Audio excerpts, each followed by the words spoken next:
थुंग थुंग एक नंबर का नशेड़ी और जुआरी था। सुबह आंख खुलते ही उसे दारू चाहिए होती और दिन भर वह जुआरियों के साथ ताश पीटता रहता। इधर घर में बीवी बच्चा भूख से रोते रहते, पर थुंग थुंग को अपने परिवार से ज्यादा अपने नशे से मोहब्बत थी। लेकिन एक दिन जुए की लत ने थुंग थुंग को पूरी तरह बर्बाद कर दिया था। वह अपना सब कुछ हार गया था। जब देने को एक फूटी कौड़ी नहीं बची तो जुआरियों ने उसे कुत्तों की तरह पीटा। जैसे तैसे थुंग थुंग वहां से जान बचाकर भाग आया, लेकिन नशे में धुत थुंग थुंग को रास्ता नहीं दिखा और अनजाने में वह एक सुनसान श्मशान में चला आया। तभी उसकी नजर जमीन पर पड़ी एक दारू की बोतल पर गई। बोतल देखते ही थुंग थुंग अपना सारा दर्द भूल गया और जल्दी से उसने बोतल का ढक्कन खोल दिया। ढक्कन खुलते ही बोतल से काला धुआं निकला और एक शैतान बाहर आया और फटी हुई आवाज में बोला, मैं सदियों से कैद था, तूने मुझे आजाद किया है। मांग, तेरी कोई एक आखिरी इच्छा पूरी करूंगा। तू चाहे तो मैं तुझे सोने का महल दे दूं। थुंग थुंग ने जोर से डकार ली और बोला, अबे महल का क्या करूंगा, झाड़ू लगाने में थक जाऊंगा। एक काम कर, मुझे कभी खत्म न होने वाली दारू की बोतल दे दे और एक ऐसी ताश की गड्डी दे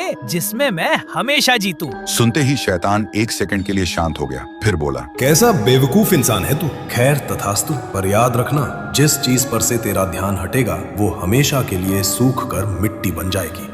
लेकिन थुंग थुंग ने उसकी शर्त पर ध्यान ही नहीं दिया। वह बोतल और ताश लेकर सीधा वापस अड्डे पर चला गया। उधर उसकी बीवी और बच्चा भूख से तड़प रहे थे और इधर थुंग थुंग बस दारू पीता रहा और जुआरियों से लाखों रुपए जीतता रहा। 7 दिन बीत चुके थे, लेकिन थुंग थुंग घर ही नहीं गया। बीच में गांव के एक आदमी ने आकर बताया भी, थुंग थुंग, तेरी बीवी बीमार है और बच्चा भूख से रो रहा है, घर जा।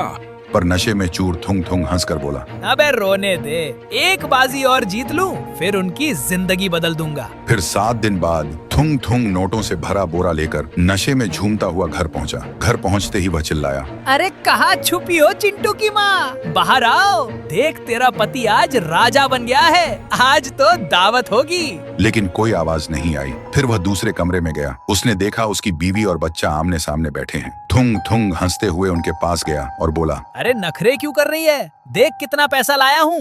लेकिन जैसे ही उसने अपनी बीवी के कंधे पर हाथ रखा, उसकी बीवी का सिर धड़ से अलग होकर जमीन पर गिर गया। ये देखते ही थुंग थुंग का नशा एक सेकंड में उतर गया। फिर उसने घबराकर अपने बच्चे को छुआ, लेकिन बच्चे का पूरा शरीर सूखी हुई मिट्टी की तरह भुरभुराकर हवा में उड़ गया। तभी वहां वह शैतान आया और एक डरावनी हंसी के साथ बोला, मैंने कहा था ना थुंग थुंग, जिस चीज से तेरा ध्यान हटेगा वो मिट्टी बन जाएगी। तूने 7 दिन अपने परिवार को मुड़कर नहीं देखा।